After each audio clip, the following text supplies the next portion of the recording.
Cuando se anunció Dragon Ball Daima, todo parecía una fiesta, ¿verdad? Se presentaba como el último gran proyecto de Akira Toriyama, una obra en la que se había metido hasta el fondo. Pero en lugar de una despedida por todo lo alto, lo que tuvimos fue un debate tremendo que partió a los fans por la mitad. Y el detonante de todo este lío no pudo ser más potente.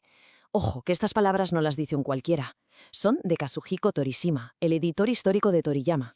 Vamos, una figura clave en el nacimiento de Dragon Ball.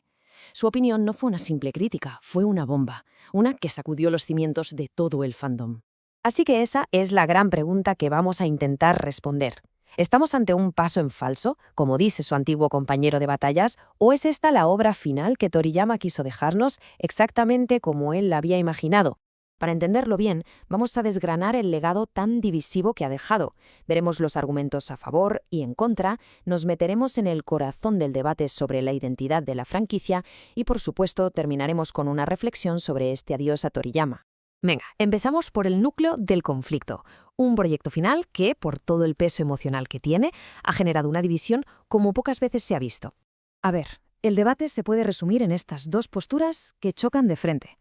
Por un lado, tenemos la visión del propio creador, que según todo el mundo se volcó por completo en Daima, y por el otro, la reprimenda pública de su editor más importante, que la vio como un paso atrás, como una repetición de viejas ideas en vez de una evolución.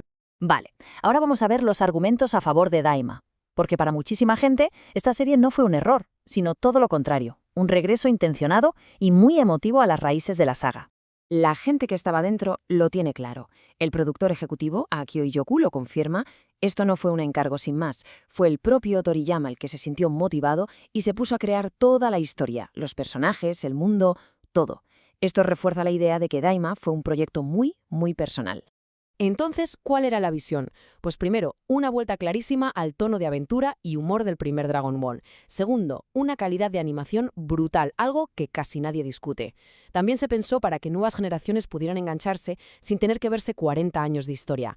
Y por supuesto, es un guiño evidente a GT, recuperando la idea de los personajes rejuvenecidos, pero además expandiendo el universo con el reino demoníaco. Venga, ahora toca darle la vuelta a la tortilla, los argumentos en contra.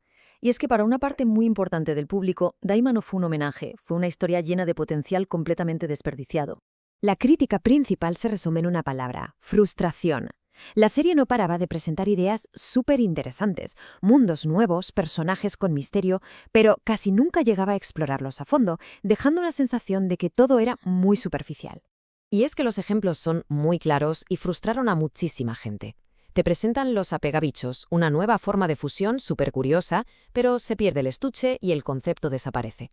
Se crea un misterio alrededor de Glorio, pero su conflicto se queda en nada. Se introduce una trama bastante oscura con unos collares que roban años de vida y luego se olvida.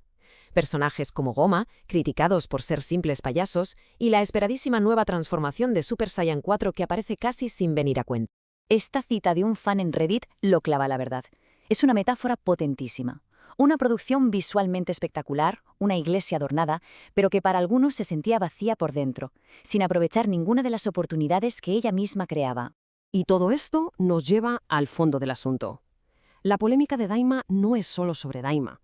Es un reflejo de un debate que lleva años dividiendo a la comunidad, la propia identidad de Dragon Ball. La franquicia tiene básicamente dos almas.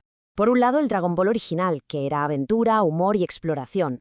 Por otro, Z y Super, donde el foco es la acción a tope, las amenazas a escala universal y las transformaciones cada vez más épicas. Daima apostó, sin ninguna duda, por volver a la primera identidad.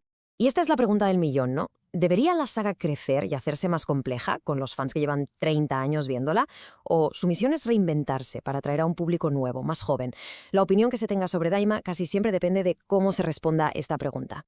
Bueno, vamos a ir concluyendo.